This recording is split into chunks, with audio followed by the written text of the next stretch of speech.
Welcome back, everyone, to the BD1P Binding of Isaac Fiend Folio series here on the channel. Today is going to be the Isaac Rebuilt Challenge. I'm guessing a lot of these are like references to other games. I'm sure the real John is something. This is obviously a SpongeBob thing, but I don't know what Isaac Rebuilt could be. I guess I just have no idea. I'm not very worldly, but either way, your question for today is going to be, put your answer in the comments down below. What is your most anticipated game of the year? Oh, we're playing as my favorite character in base game, Isaac. We got a chain. So it's a melee, like you pull enemies towards you, kunai with chain kind of deal. Seed, by the way, is going to be APQY Q16E, and funnily enough, what this reminds me of right here is the new Ultra Kill update. The Act 2 thing, because you get a bit of a hook shot in that one. You can pull enemies towards you, pull yourself towards enemies, and to be quite frank with you, it probably also was my most anticipated release of this year, because I freaking love Ultra Kill, man. It is probably the only shooter game that I'm actually going to ever be like super into, and for good reason as well. It's very unique. It's kind of got that like Doom-esque style to it, where it's very like a lot of polygons. It's a very like crude but a very nice art style at the same time. I want to say the crudeness of the art kind of works in its favor, like having the enemies be ugly and very low resolution. It puts you in the mood for a game like Doom. And Ultra Kill is like, it's just fast-paced. It's a lot of violence, a lot of blood, and it's fun to get in an enemy's face and just frick them up. The main thing about that game is that the only way to heal your health up, like in a match, is to kill other enemies. When you kill like a regular like zombie thing or like a turret, it bleeds, and the blood that comes out of the enemy is what heals you up. So you're very encouraged to play like close range, like just running in kind of style, and that's kind of who I am as a freaking gamer, man. I'm a brute force kind of guy. I don't plan for a lot. I just kind of do and hope that the doing is enough to work. And in Ultra Kill, at least for Act 1, that was enough. Act 2, which I played on stream, I think it was just like 2 days ago for me. It was just as good, if not better, than Act 1, but I do have my gripes with the game. I do have a couple of gripes with it. I think the biggest thing is that I've never been a fan of Ultra Kill's boss battles, and I know a lot of people love them, so I'm not gonna like just shit on those for 6 hours. I am bad at the game. I'm not gonna deny that. But the thing with Ultra Kill's boss battles to me is, I don't know, it feels like they're all the same thing, with a couple of exceptions at least. If you're an Ultra Kill fan, there is, I think it's like the second boss in the game. His name is King Minos, the Corpse King. And Minos' whole deal is don't lose your bone heart, please. He's a big old guy, like in a subway system, that takes the roof off of it, and you gotta like hit him in his hands and his really far away head. It's like a big like kaiju fight, right? And that fight's insane, because the entire time in Ultra Kill, you're playing on the ground, you know, close range shooting enemies. In this fight, it's very hard to get heals off, because the only thing close enough to you are his, oh god, don't lose your devil deal, please, are his big old meaty hands that come down to hit you. So it's a very dangerous game. Plus, you can punch his hands back to parry those with like a certain, like, I think it's like a 2-frame window. I can grab this, look at that, I'm so smart, to do major damage back to him. And that fight to me is quite unique, because you're switching up the game's formula. It's not just run around, punch and gun. It's got some more strategy. Some different strategy, I guess, to it. And I love that. Same with the Wrath fight in the game. Spoilers for Act 2 a little bit, but you fight like a big-ass sea monster in Act 2. And it's this gargantuan, like, Loch Ness monster type thing that only comes close enough to you to attack you. Otherwise, you're shooting from afar, not getting many heals off, and it's difficult, but it makes you play differently. Now, the other 2 fights in the game, well, I should say the other 4 fights in the game, but it's the same fight 4 times in a row, practically, are these 2 guys, one named Gabriel and one named V2. And the whole gimmick behind these 2 guys, the big old gimmick here, Magician, and we'll take the moon. I just don't want to lose my bone heart by like waiting in that room for way too long. We can just walk out here and grab this, then pop the moon card. Coin deals or torn pocket.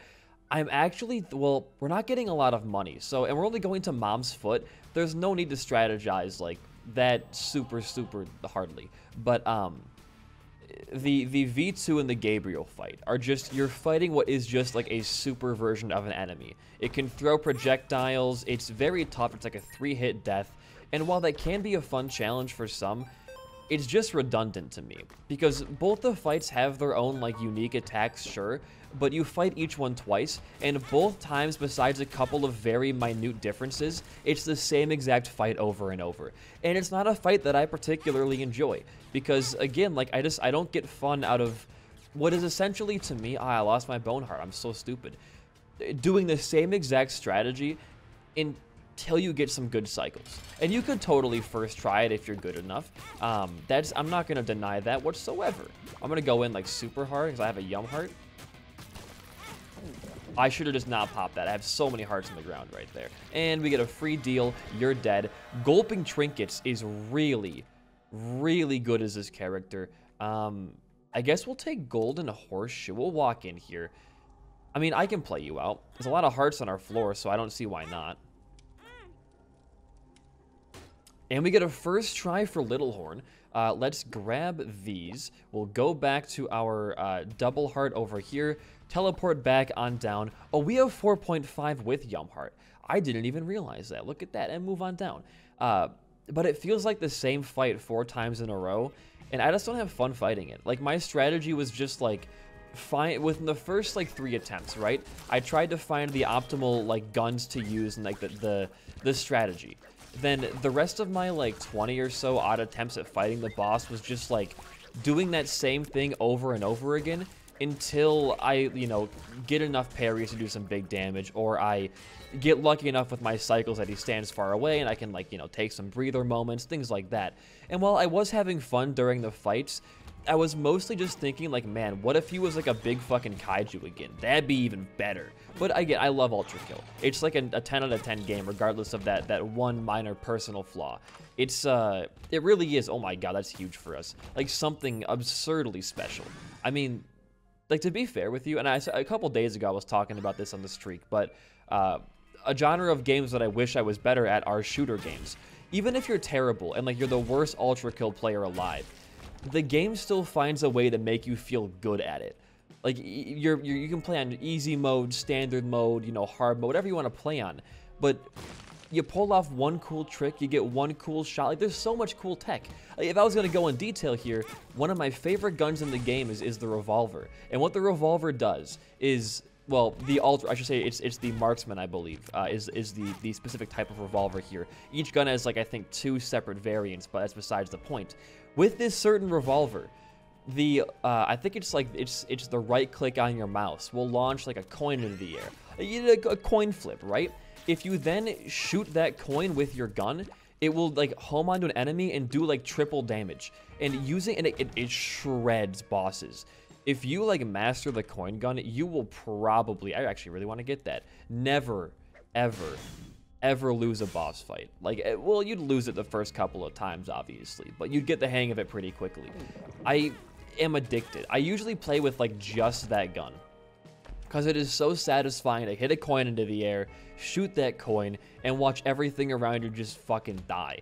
But if you're not into doing some close range, like sniper type stuff like that, and maybe there's like a couple of hordes of enemies, you know, that are kind of getting in your way, you can use the shotgun, which is a very normal, like, shotgun. You can, you know, right-click to have it charge up, like an explosion attack. You know, things, like, standard things like that, right? However, if you... Well, I gotta go back and explain it even more. Gulps all held trinkets. Well, the funny thing is their game, I don't have any held trinkets. I do see there's a couple of batteries I can grab in here. We can do that. I can, like, overcharge. I see. What about now? I can't overcharge the bottom one. That's kind of lame in my opinion. We'll grab this heart with the hook shot. We'll walk around, grab the item here, and then I think... Oh. Wow, what a great first pill. We'll just move on down and keep trucking along here. But the main mechanic in the game, besides shooting, is punching. And you can punch enemies at close range to obviously get a lot of health back. But if you learn to time your punches correctly, like a couple of frames after you shoot out your shotgun, you can punch the fucking bullets. And when it hits the ground, it'll do a huge explosion. Can you get over here, kunai with chain style? It will do like a ginormous like spread shot explosion. Is there anything else in a game like close to as cool as that mechanic is? Punching your own goddamn bullets to do more damage? That's insanely, that's very, you know what, to put it simply, it's epic. It's very, very epic. But it doesn't stop there, because you can also flip your coin. Oh, this is a bad idea. You can flip your coin. When do you guys become, like, not blue? Watch this. See, look, I'm actually a good gamer. I can kill you. I didn't know, like, I thought you were just, like, an invincible guy. My bad. You can punch the coin to do even more than just, like, the 3 times shooting damage. Oh, but it doesn't end there as well, because there's a gun in the game called the railgun, which shoots out a bunch of, like, big electricity shots. If you, in the order of your guns, if you put the railgun next to your coin gun, you flip a coin into the air, you can railgun the coin, and it will, like, pretty much instantly kill anything. It's a very, very, very hard trick to nail. But if you can do that, it's gonna, you know, pay off dividends in your boss fights. But again, once again, that is not all, because not only do the cool guns have, like, unique synergies with each other and your punching and all those sorts of things, the movement in the game is so smooth. The main way you move around, which is like it's every game, you have like a little bit of a dash you can sprint with, you can like slide down slopes by holding control, things like that. But along with just jumping and dashing and sliding, you can combine those jumps and dashes and slides to do major fucking damage. No, I guess not damage. Some of it, you can actually do dash damage, I believe, in that game. I'm not like a pro, so I'm not sure about that, but if you dash and then jump immediately after, you get a bunch of momentum carrying you forward, like really, really, really far. Already a huge plus. If you jump in the air, then try to slide, you'll do a ground pound. And that ground pound, I gotta just pop this here, and it's gonna give me a full charge, because I have 4.5, hopefully regardless, right? But if you, come back here, please. Do a ground pound, and then jump afterwards, you gain a little bit of extra height as well. Kind of like a Mario maneuver. That's a huge item for us. Kind of like how Mario works, and like Mario Odyssey ground pound to jumping. You get a bit of extra height. You can wall jump 3 times in the game. It's satisfying.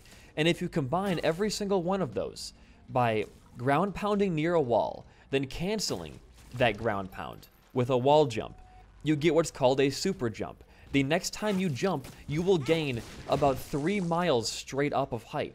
I know it sounds like it's like obscenely complicated for no reason, right? But it all feels so natural when you're playing the game. And I can't explain why, because again, I'm not good at, I can't get my yum heart out. My golden pill's stuck in that position. I should not, what if I get addicted in here? That wouldn't be very good. You should probably play a bit smarter. But I do want to get my yum heart out, game, if I could. I gotta bomb you. I have no other way to hurt you. How are you so good at this? I can, I guess, do this to you. That was dumb. Thank you, Fanny Pack. Dude, why are you so good at just dodging a regular bomb? I hate this boss, dude, so much. I gotta pop it. I need my yum heart back. Oh my god, dude. Don't ever. Okay, that's really good. Hold on. I gotta get my bruise damage off. Good. I'm actually so focused here. This golden pill has really screwed us over for quite a while. Okay. Get some HP. Okay, now we got our yum heart back. We're actually so fine. Grab this and keep on moving down. But it just all feels so natural playing it out. I mean, like, within an hour of playing the game, being a person who is very bad at FPS-type games, I was doing, like, 360 shots, coin shots, punching my own bullets. It's just, it's incredible. I cannot recommend this game to you guys in the audience enough. And those of you who were there at stream can vouch that I'm not very good at the game. But I still had an insane amount of fun. Those, like, 3 hours of time flew by like it was a minute, and I enjoyed every single second of it. If you are looking for a fun game to, like, you know, put some time into, go get Ultra Kill. It's like 15 bucks, and it's got already like over 10 hours of content. I would say it has like 15 hours of content. for a game that's still decently small. There's tons of like secret levels and secret areas. If you can like get perfect ranks on every level to unlock new guns and points and things like that. I mean, it's got everything you'd ever want from it, and I can sincerely not wait. Go away until the third and final act of the game comes out if I had to guess, like a couple of years from now. And I'm sure a lot of you have heard of the game before, and like you're like, oh, get over it, BD. It's just a video game, but it really is like it's in the same vein to me as a game like Inscription was, where it doesn't really do too well in terms of like content. Like people would rather watch, you know, like a different game. That was actually kind of a decent play, I'm not gonna lie. But well, hold on, I gotta do some strategizing here. I'm not gonna worry about the item room. In fact, I don't even think we have item rooms. Now that I'm thinking about it on this run, I don't think that item rooms even exist. Get out of here. There's my full charge back. Angel deal as well. Thank you for that one. We get a projectile blocker. It's not the greatest thing in the world as this character, but it could obviously be a lot worse. We're going to have a very, very short video for today. But it's in the same vein as Inscription is, where it's not going to do super well for content, you know, because the hype of the game kind of like, it definitely came back when Act 2 dropped, but Act 1 had like a lot more hype for it, I think. Either way, though. Good pill? Good pill. It was at least a fine pill. But I still had enough fun where I played it off camera. And I don't play a lot of games off camera. Whenever I'm playing a video game, it's usually to like get content out of it. I don't have a lot of time on my hands to play games that aren't going to be for a video or things of that nature. So when I do find a game that that I thoroughly enjoy and I'm playing it off camera, that's how you know that game is going to be absolutely incredible. I'll do it. Look at how easy that was for us. Oh, you motherfucker. But that's how you know it's going to be a good game. And again, I hope you guys all try it out. Like, I cannot imagine my life without it. I could definitely imagine my life without it, but it's still fun. I played it for the first time about a year ago on stream, when I had no idea what it was. Why is this guy everywhere now? Get a job, man. When I had no idea what it was, and I left the game being like, Act 2 cannot drop sooner enough. It is very unique stylistically. It's got probably some of the biggest replay value out of any shooting game. I've played not a ton of first-person shooters, but I can say definitively that this game right here has a ton of replay value. I was going back to levels just for fun. Who does that? You know what? I will do some farts. I'm playing as a melee character. It's not that bad of an idea. But who goes back to, like, even in like AAA games like fucking Mario, I'm not going back to 1-1 to play it again. I go back to 1-1 Prelude in this game to get perfect ranks and to do like mini speed runs because it's fun to go fast. This is the best guy we could have fought right now, huh? Give me some hearts for the mother fight. All right. Let's go and end off the video here at just under 20 minutes for us. This is going to be really nice. That was a botched opening for sure. But the more we go in there, the more hearts that drop, and the more we can heal back up and get our 4.5 to charge up our book of whatever the hell it's called. There we go. Now we're back in the shadows. Nothing can hurt me. Bait the hands out. Do some more hook damage there. And what a ridiculously easy challenge that was. Anything hiding around in boss rush for us is cool. Eyesore, Little Brim. Like, all of this is like, I wouldn't say it's trash, but it definitely isn't worth fighting boss rush for. Unlock Deimos. If you enjoyed the video, a like and a comment goes a long way for a small channel like mine. In the meantime, though, guys, I have been BD1P. Peace out and goodbye.